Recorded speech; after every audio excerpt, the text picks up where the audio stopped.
Terima kasih pemirsa, Anda kembali menyaksikan Kominfo Newsroom. Kita ke informasi selanjutnya.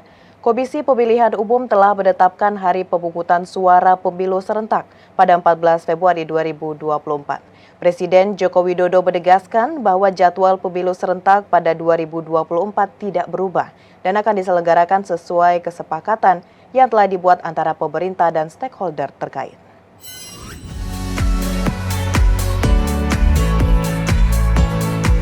Komisi Pemilihan Umum pada 14 Februari 2022 lalu telah menetapkan hari pemungutan suara pemilu serentak pada 14 Februari 2024 mendatang. Dengan ini maka KPU telah memulai tahapan pemilu. Berdasarkan ketetapan KPU telah menyatakan sebanyak 18 partai politik calon peserta pemilu 2024 lolos verifikasi administrasi yang berakhir pada 14 Oktober 2022. Presiden Joko Widodo terus menegaskan bahwa jadwal pemilu serentak pada 2024 tidak berubah dan akan diselenggarakan sesuai dengan kesepakatan yang telah dibuat antara pemerintah, penyelenggara pemilu, dan lembaga legislatif. Jangan sampai nanti muncul spekulasi-spekulasi yang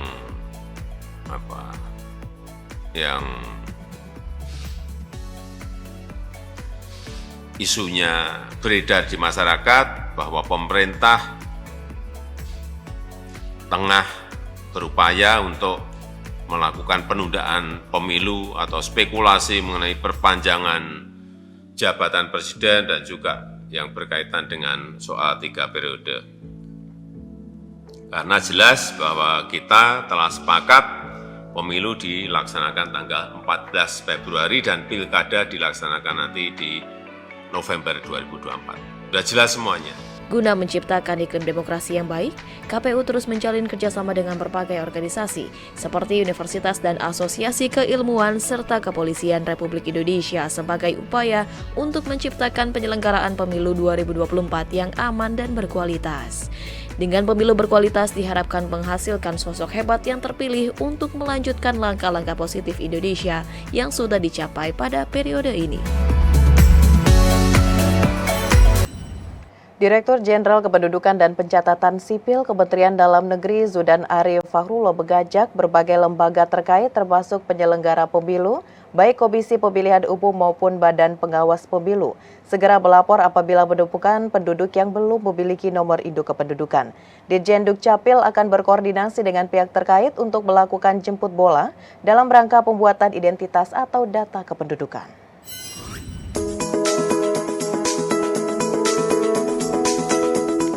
Kementerian Dalam Negeri berkomitmen terus menjalankan tugas-tugas negara dalam menyelenggarakan urusan di kependudukan dan pencatatan sipil. Bentuk komitmen itu salah satunya mendukung agenda nasional yakni menyukseskan penyelenggaraan pemilihan umum 2024. Direktur Jenderal Kependudukan dan Pencatatan Sipil Kementerian Dalam Negeri Zudan Arif Fakhrullah mengajak berbagai lembaga terkait penyelenggara pemilu, baik Komisi Pemilihan Umum maupun Badan Pengawas Pemilu agar segera melapor apabila menemukan penduduk yang belum memiliki NIK. Hal ini termasuk komunitas masyarakat terpencil dan terluar yang belum terdata.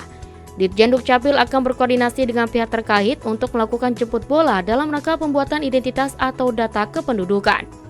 Komitmen dan dukungan Dukcapil dalam rangka kita bersama-sama membuat pesta demokrasi ini, pemilu ini bagaimana bisa menjadi sebuah pesta yang menyenangkan dan yang membahagiakan masyarakat untuk memilih pemimpin di 5 tahun ke depan. Mari kita bersama-sama membangun aura positif. Pesta demokrasi itu adalah pestanya bangsa Indonesia, langkah-langkah yang menggembirakan, acara yang membuat semua orang bisa senang untuk memilih kader-kader terbaik bangsa untuk memimpin kita 5 tahun ke depan. Lebih lanjut, Zudan menyatakan Dukcapil telah menempuh berbagai langkah untuk menyukseskan pemilu serentak 2024. Dalam proses kepemiluan, posisi Dukcapil berada di hilir atau mengurus terkait pemberian identitas kependudukan. Data-data identitas yang ada di Dukcapil telah berdasarkan nama dan juga berdasarkan alamat. Setelah terdata dengan baik, maka hak-hak sipil, hak-hak politik, dan hak-hak ekonomi seseorang akan terlindungi. Karena sekarang kita menuju era single identity number. Satu penduduk, satu NIK, satu alamat, satu identitas. Jadi tidak boleh lagi penduduk memiliki NIK lebih dari satu. Apabila ditemukan, maka penduduk diminta memilih. Data yang satunya di cleansing. Bila penduduk memiliki 2 NIK dan salah satunya sudah memiliki KTPL, NIK-nya itu, maka NIK yang lain diblokir. Digunakan NIK yang ada di dalam KTPL. Inilah proses memberikan keabsahan data. Kementerian Dalam Negeri melalui Direktorat Jenderal Politik dan Pemerintahan Umum menggelar webinar bertajuk Dukungan Pemerintah dan Pemerintah Daerah dalam menyukseskan penyelenggaraan tahapan pemilu 2024. Di kesempatan tersebut, Komisi Pemilihan Umum merekomendasikan agar salinan sertifikat berita acara penghitungan suara dibuat secara elektronik. Pemilihan umum dan pemilihan kepala daerah serentak sebagai pesta demokrasi rakyat Indonesia akan berlangsung tahun 2024. Terkait hal ini, Komisi Pemilihan Umum merekomendasikan agar salinan sertifikat berita acara penghitungan suara dibuat secara elektronik, guna mencegah terjadinya korban petugas ad hoc saat pelaksanaan pemilu 2024. Deputi Dukungan Bidang Teknis KPU Republik Indonesia Eberta Kawima mengatakan, cara mencegah munculnya korban dalam pemilu adalah dengan menggunakan teknologi informasi, seperti salinan sertifikat berita acara dibuat secara elektronik. Pihaknya meminta kepada Kementerian Dalam Negeri agar membahas hal tersebut ketika rapat dengar pendapat dengan DPR Republik Indonesia. Saya pikir bisa kita komunikasikanlah dengan DPR agar elektronik teknologi informasi ini bisa dilaksanakan bukan hanya sebagai alat bantu, tetapi adalah alat penting ya untuk proses-proses penghitungan suara atau rekapitulasi penghitungan suara. Di kesempatan yang sama, Dirjen Politik dan Pemerintahan Umum Kemendagri Bahtiar dalam sambutannya menyampaikan, dukungan terhadap kesuksesan pemilu tahun 2024 merupakan salah satu bentuk dan prioritas kerja dari Dirjen Politik dan Pemerintahan Umum pada tahun 2023. Bahtiar mengatakan proses penyelenggaraan pemilu diharapkan lebih semarak dan bukan menjadi hal yang menegangkan. Artinya, gairah penyelenggaraan pemilu perlu ditumbuhkan, sebab hal ini akan memacu hasil pemilu yang lebih berkualitas. Kita pemerintah dan pemerintah daerah itu memberi dukungan dalam penyelenggaraan pemilu itu mutlak sifatnya. Kenapa mutlak? Karena ini sudah diikat dalam hukum pemilu dalam Undang-Undang 7 2017. Jadi tidak ada kata tidak gitu. Jadi wajib dan harus dilaksanakan oleh jajaran pemerintahan. Oleh kita di tingkat nasional, tentu seluruh pemerintah penyelenggara negara di tingkat nasional, baik eksekutif, legislatif maupun yudikatif, termasuk di tingkat daerah, di provinsi, di kabupaten kota. Jadi tanpa terkecuali. Jadi bukan hanya unit jajaran Kesbangpol, tapi seluruh unit-unit penyelenggaraan negara, pemerintahan wajib mendukung itu.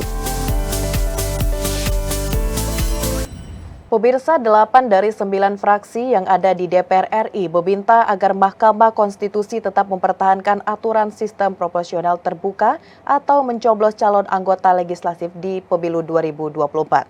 Pernyataan sikap tersebut adalah respon fraksi di DPR atas proses judicial review di Mahkamah Konstitusi tentang mekanisme pemilu dengan sistem proporsional tertutup.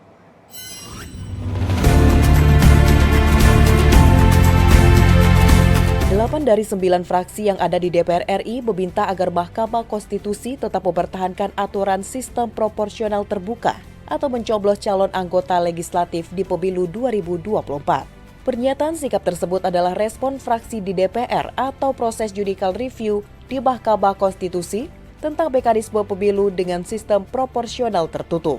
8 fraksi tersebut meliputi Golkar, Gerindra, Demokrat, PKB, PAN, Nasdem, P3, dan PKS. PDIP menjadi satu-satunya fraksi yang tidak ikut dalam pernyataan sikap bersama ini.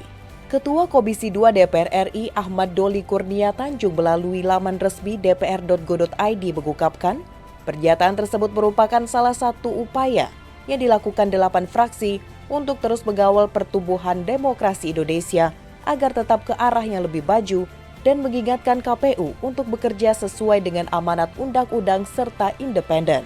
Doli juga mengatakan dirinya sangat menghargai keputusan MK pada tahun 2008, di mana sudah ditegaskan bahwa pemilihan di Indonesia dilaksanakan secara terbuka dengan melibatkan keputusan rakyat secara langsung, karena melalui sistem proporsional, rakyat sudah terbiasa berpartisipasi dengan cara demokrasi. Pemirsa, Kementerian Komunikasi dan Informatika dan Kepolisian Negara Republik Indonesia menandatangani Nota Kesepakatan Bersama atau MOU tentang pengamanan dan penegakan hukum di bidang komunikasi dan informatika dalam pemilihan umum 2024 yang berkualitas untuk Indonesia Maju. Kementerian Komunikasi dan Informatika dan Kepolisian Negara Republik Indonesia menandatangani Nota Kesepakatan Bersama atau MOU tentang pengamanan dan penegakan hukum di bidang komunikasi dan informatika dalam pemilihan umum 2024 oleh Menteri Komunikasi dan Informatika Johnny G. Plate dan Wakil Kepala Badan Riset Kriminal Polri, Irjen Pol Asep Edi Suheri di kantor Kemenkominfo Jakarta. Terdapat beberapa poin yang dibahas dalam penandatanganan nota kesepahaman untuk mewujudkan pemilu berkualitas untuk Indonesia Maju. Di antaranya pertukaran data dan informasi antara Kemenkominfo dan Polri, melakukan pencegahan penyebarluasan dokumen elektronik yang memiliki muatan yang dilarang. Kominfo meminta bantuan pengamanan kepada Polri dalam rangka menjalankan tugas dan fungsi, serta kedua belah pihak dapat saling menyediakan sarana prasarana dan peningkatan kapasitas dan pemanfaatan SDM. Menkominfo Johnny mengatakan dengan penguatan kerjasama antara Kementerian Kominfo dan Polri diharapkan sinergi antar kedua lembaga akan lebih efektif dan optimal, semakin kuat di tengah ancaman siber. Pemilihan umum kita di tahun 2024 nanti jangan sampai disibukkan dengan post-truth. Ya. Jangan sampai diisi dengan propaganda. Fire hose of falsehood. Jangan diisi dengan hoax, disinformasi, dan malinformasi. Bersamaan dengan hal tersebut, Wakabareskrim Polri Irjen Pol Asep Edi Suheri berharap kerjasama antara Kemenkominfo dan Polri dapat terwujud ruang digital yang bersih, sehat, dan produktif. Ia juga mengimbau kepada masyarakat untuk menghindari penggunaan ruang digital yang tidak bertanggung jawab agar tercipta suasana pemilu yang kondusif. Pembaruan nota kesepahaman ini kami lakukan untuk bertujuan meningkatkan koordinasi dalam rangka sinergitas dan tugas fungsi di bidang komunikasi dan informatika antara Polri dengan Kominfo dengan ruang lingkup sebagai berikut, yaitu pertukaran data dan informasi dalam hal pencegahan, penyebarluasan dan penggunaan informasi elektronik dan atau dokumen elektronik yang memiliki muatan yang dilarang, yaitu berupa bantuan pengamanan, penegakan hukum, dan juga penyediaan dan pemanfaatan sarana dan prasarana, serta peningkatan kapasitas dan pemanfaatan sumber daya manusia.